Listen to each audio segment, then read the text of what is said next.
C'est votre rendez-vous. Voici le titre à la une.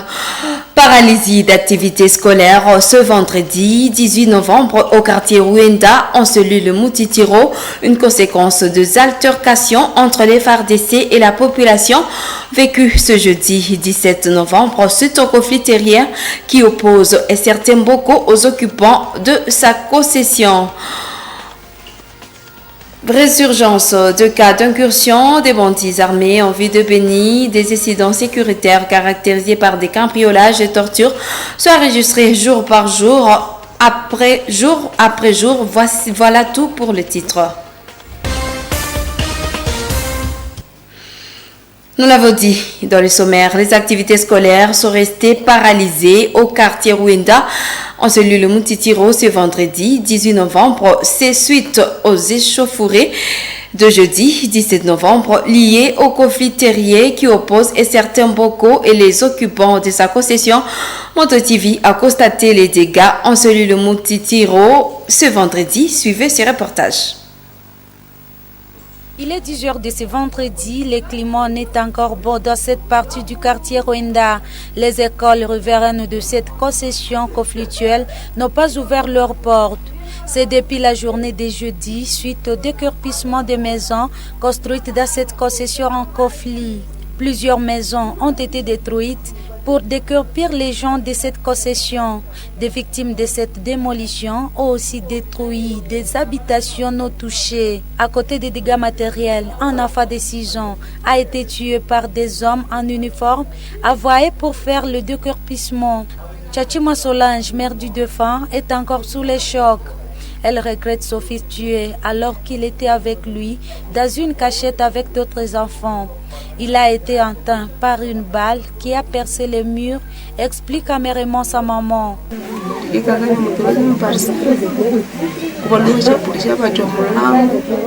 Nous étions dans une parcelle. Ils ont poussé la porte de la clôture, puis tiré sur la fin, là où on était caché. Mon enfant Jonathan est mort dans cette circonstance.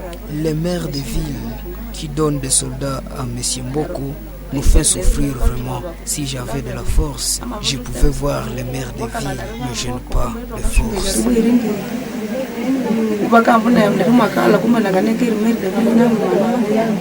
Ce conflit a déjà causé la mort de plus de 3 personnes.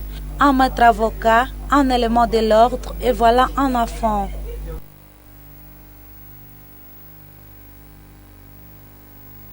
Résurgence de cas d'incursion des bandits armés en ville de Béni ce jour. Des incidents sécuritaires caractérisés par des cambriolages, tortures, vols de biens, extorsion d'argent et de téléphones sont enregistrés chaque jour, dénonce la société civile Force Vive de Béni. Dans une déclaration publiée ce week-end, la société civile demande à la population de multiplier des vigilances pour empêcher de bandits à troubler l'inquiétude de la population. Reportage d'Elfé Mpanda depuis Béniville. Les incursions nocturnes des bandits en armes blanches et à feu auraient fait surface dans la ville et prennent une allure très inquiétante depuis un certain temps. Dans certains quartiers, ces bandits opèrent librement dans les domiciles de la population, dans les boutiques et kiosques des opérateurs économiques, et ce, de manière régulière. Désormais, il ne se passe pas une seule nuit sans enregistrer un ou plusieurs incidents de cambriolage nocturne dans les résidences de la population. Et ces derniers sont caractérisés par les tortures des membres de famille, de vol de biens, extorsion d'argent et téléphone. Il arrive même que ces bandits administrent des coups et blessures aux familiers ou aux membres de la famille. Eu égard à ce qui précède, la coordination urbaine de la société civile Force Vive de Béni recommande ce qui suit. 1. à la population civile de multiplier la vigilance tous azimuts pour empêcher l'ennemi à ne pas troubler la quiétude des citoyens pendant cette période, d'alerter et collaborer avec les services de sécurité, comme toujours, et en s'interdisant de faire la justice populaire. Soutenir l'appel sur la mobilisation générale des vigilances communautaires décrétée par les chefs de l'État aux autorités de l'État de siège de prendre des dispositions idoines pour sécuriser la ville sous menace des groupes armés. Nous retournons en ville de Butembo où des jeunes membres de certaines associations ont effectué des travaux communautaires sur avenue des écoles au quartier commercial. Ils ont curé de ravins et arrangé la partie verte de cette avenue. Des initiateurs disent vouloir prêcher l'exemple d'une bonne citoyenneté à travers leur implication personnelle. Joël Tali a couvert cette activité. Voici ce reportage. 7 heures. Une quarantaine de jeunes sont ici à cet endroit pour des travaux communautaires communément appelés Salongo. Ces jeunes sont issus majoritairement des mouvements citoyens constitués autour de la campagne Pona Congo. Quelques habitants de cette entité ont également manifesté leur présence à ces travaux. Ils ont reçu un appui en matériel du groupe Academia RDC. Ce Salongo a duré environ 3 heures de temps. Les initiateurs de ces travaux se réjouissent de sa réussite. Une manière pour eux de prêcher la bonne citoyenneté par l'exemple. C'est dans le cadre de mobiliser les citoyens en les appelant à agir chacun de sa manière pour que nous espérons arriver à un Congo nouveau, un Congo propre, un Congo sain, un Congo où le développement intégral est réel. Nous sommes ici, comme la campagne vise à mobiliser les gens afin que chacun agisse de sa manière. Nous sommes là pour donner un exemple, parce qu'il faut que nous donnions aussi l'exemple du changement que nous avons toujours rêvé, et c'est pour ça que nous sommes là. Le chef du quartier commercial a intégralement pris part à ces travaux. Celui-ci appelle les jeunes de son entité à suivre cet exemple et à s'approprier les initiatives de l'assainissement de leur milieu. Je suppose que si nous nous entraînons tous dans tous les quartiers, la ville aura encore une belle vie comme elle était auparavant. Sans cette boulevard, on l'appelle boulevard Monseigneur Katani, des renommées. Alors il y a beaucoup de saletés, surtout vous avez constaté vous-même. Je suis très content puisque les jeunes se donnent aux travaux communautaires. À cause de cela, nous allons aussi mobiliser aussi la jeunesse du quartier pour leur accompagner la fois prochaine. La campagne Pona Congo est initiée par des membres des mouvements citoyens, des membres des associations de la société civile et des leaders communautaires. Elle vise à porter une réflexion commune sur les problèmes sociaux et y apporter solutions. Dans ce cadre, ces jeunes disent vouloir étendre ces actions dans d'autres entités de la ville.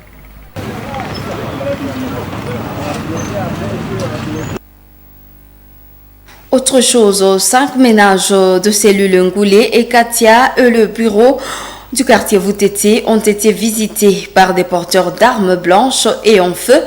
La nuit du jeudi à ce vendredi, le chef du quartier, interrogé par Moto TV, ce vendredi 18 novembre 2022, indique que ces présumés bandits ont crépité plusieurs balles pour disperser les jeunes qui étaient en patrouille. Kamala Mwenge Katabei remercie ces jeunes et les encourage à demeurer vigilants. Par ailleurs, il met en garde tous ceux qui vont tenter de troubler la quiétude de la population. Suivez. Nous sommes victimes encore une fois des hommes en armes. Ils étaient environ 8 à 10 avec 3 armes. Ils ont commencé leur forfait à l'île Ngoulé, là où ils ont fait une incursion dans un ménage. Là, ils ont pris des biens de la population. Mais je félicite les jeunes de la cellule Ngoulé, ils se sont réveillés. Ils ont commencé à vouloir sauver les victimes, mais sans succès. Comme ils étaient armés, ils ont commencé à crépiter les balles. Ils sont descendus dans la cellule Katia, là où ils ont visité 3 ménages, y compris les bureaux du quartier Boutetse. Là, ils n'ont pas retrouvé quelque chose, mais ils ont quand même récupéré quelques sommes d'argent dans un ménage à cellule Katia derrière les chefs de cellule sortants, Balinandi et Hélène. C'est comme ça que les jeunes aussi de Katia se sont réveillés pour les poursuivre. En les poursuivant, ils sont arrivés au quartier Biond, aux cellules vétérinaires, là où ils ont crépité directement des balles et les jeunes se sont retirés. C'est là que nous avons abandonné ces bandits vers 3h30. Ces bandits, de constater que nous sommes déjà vigilants par rapport au message des chefs de l'État, et qu'ils soient pour eux la dernière fois, parce que s'ils répètent, et on va les attraper, parce que tout le monde est maintenant censé à se sécuriser. Et j'encourage les jeunes et les autres de se sécuriser et de se réveiller, parce que l'ennemi n'est pas l'ennemi d'une personne. Quand vous attendez que l'ennemi vienne d'entrer chez le voisin, il faut se réveiller pour essayer de sauver, pour combattre ensemble avec les victimes. Et la société civile du Nord Kivu alerte l'opinion que des terroristes du M23 seraient déjà en possession des tenues militaires semblables à celles des forces armées de la République démocratique du Congo. Ce premier vice-président, Edgar Matesso, l'a fait savoir au cours des points de presse tenus ce vendredi 18 novembre. Ces structures créent que ceci entraîne une confusion dans les offensives menées contre ces terroristes. Ces structures exigent une vigilance de la part des FARDC et de civils pour ne pas confondre les rebelles avec l'armée loyaliste. En outre, cette offensive se dit ne pas être d'accord avec l'implication de la force de l'EAC dans la guerre d'agression de la RDC. Suivez Edgar Matesso dans ce propos recueilli par Mme Penzima Zekeli. Les militaires du M23 viennent d'accéder à une nouvelle tenue. Certaines images qui ont été partagées. Nous comptons alerter les forces armées de la République pour qu'elles puissent prendre les dispositions utiles et que la population ne puisse pas tomber dans les pièges de l'ennemi, croyant qu'il a affaire au FARDC alors que c'est l'ennemi, et que même les forces armées de la République puissent être prudent, parce que l'ennemi peut se présenter et alors les militaires vont penser qu'il s'agit de coéquipiers alors qu'il s'agit de l'ennemi. De cette même manière, l'ennemi risque d'infiltrer la ville de Goma et beaucoup d'autres villes qui sont encore sous le contrôle de FARDC. Et on pourrait penser que ce sont les FARDC qui sont entrés alors que c'est l'ennemi. Et le matin, on risque d'être surpris que telle entité vient d'être récupérée. Voilà pourquoi nous demandons donc aux forces armées de la République de vérifier cette alerte et de rassurer la population.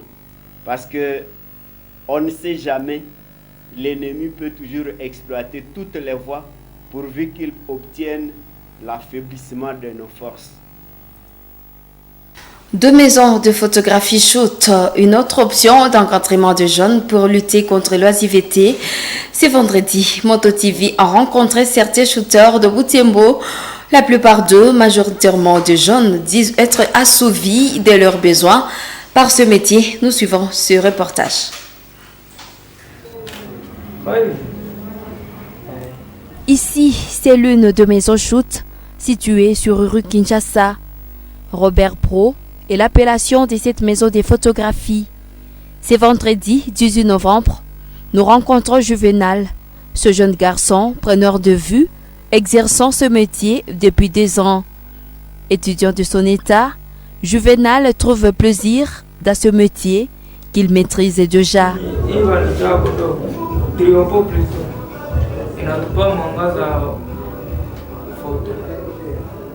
Ceci est le flasheur. Ceci apporte de la lumière à la photo pour que l'image de la photo devienne honnête.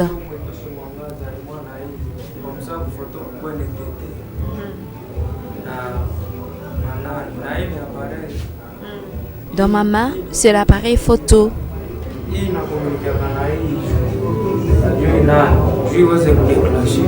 Il indique tirer divers bénéfices de par son métier.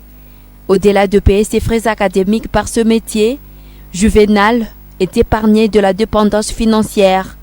Toutefois, il indique se heurter à certaines difficultés, telles des coupures intempestives du courant pendant le travail.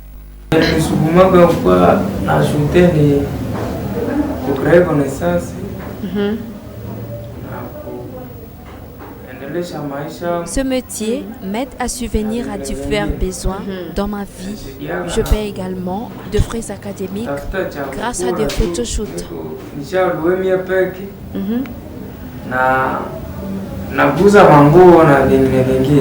Ce jour, Tanks, cette jeune fille, ne regrette pas ce 1000 francs congolais payés pour une photoshoot. Une commande de sa famille, loin de Butembo. Elle indique suivre le pas du modernisme. J'ai choisi de venir shooter ici parce que les photos d'ici sont bonnes. Donc, j'ai choisi aujourd'hui parce que c'est aujourd'hui où je trouvais les temps. Vous voyez, je suis ici à Butembo, dans la famille d'accueil. Alors, ma famille m'a demandé de les envoyer une photo de moi. Oui. À ce jour-là, je ne sais pas si je peux dire modernisme. On envoie directement des photos sur WhatsApp. Au lieu d'envoyer encore des colis de photos, ça prend beaucoup de temps. Loin de cette maison shoot, nous arrivons ici chez Patrick Pro, cette maison de photographie située près du rond-point Soficom. Ce jeune entre ici pour prendre des photoshoots. Williams, ce preneur de vue, et en plein travail.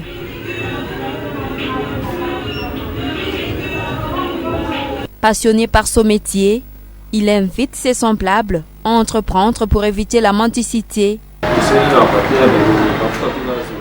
Certaines difficultés proviennent de l'incompréhension avec les clients. J'invite des jeunes comme moi à travailler. Par jour, il accueille de jeunes et certains couples. Il indique que ce dernier y arrive pour la plupart occasionnellement. Micheline est cette femme qui, par ce shoot, veut immortaliser ce souvenir.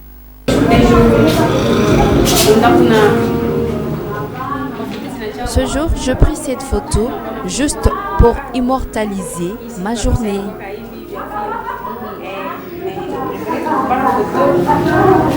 Avant de regagner domicile, elle se rassure que sa photoshoot est attrayante. Micheline est très fière de la touche du preneur de vue. En ce jour, il s'observe de preneurs de vue, communément appelés shooters. Il œuvre dans de maisons shoot et diverses cérémonies. Un culte écuménique a été organisé en ville de Butembo ce vendredi 17 novembre 2022.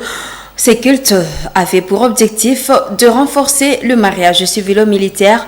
Pendant 3 jours, les militaires et les civils vont prier pour la paix. Ce sera aussi une occasion pour les militaires de demander pardon pour le dérapage de certains éléments de l'ordre qui ont déraillé de leur mission. Delphé Voya, reportage. C'est sur le croisement de l'avenue des Écoles et la rue d'Ambiance que s'est tenue cette première séance. Ces activités commencent à 15h30 par une adoration avant d'être ouvertes par une prière du président de l'ECC Grand Nord présent à cette activité. Ce sont les civils et les agents des services de sécurité qui ont pris part à cette activité d'ouverture. Prenant la parole, Issé Somo, président de l'ECC, demande aux deux parties de se reconnaître, de savoir pardonner, de collaborer pour bâtir la paix dans la ville de Butembo. Pour trouver la solution, j'ai dit le premier point c'est la reconnaissance. Il faut d'abord se reconnaître, voir ce que vous êtes, ce qu'on est en train de faire. Deuxième point, pour trouver la solution, il faut maintenant se repentir, la repentance. Donc, confesser le mal là que vous êtes en train de faire. Troisième point maintenant, c'est demander pardon. Le pardon mutuel, on doit se demander pardon.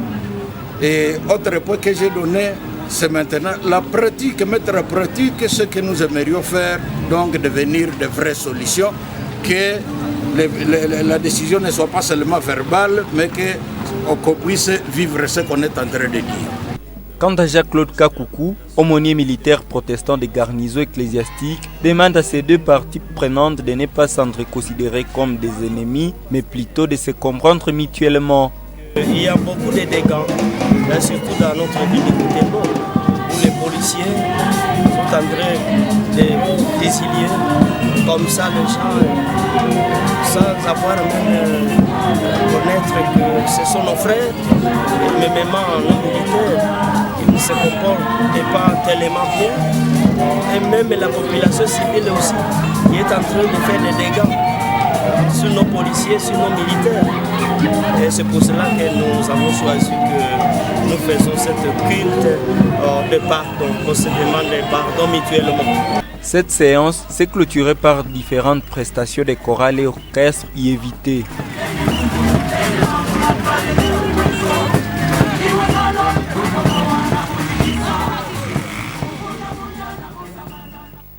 Fin de cette édition. Bonne suite de nos programmes. Au revoir.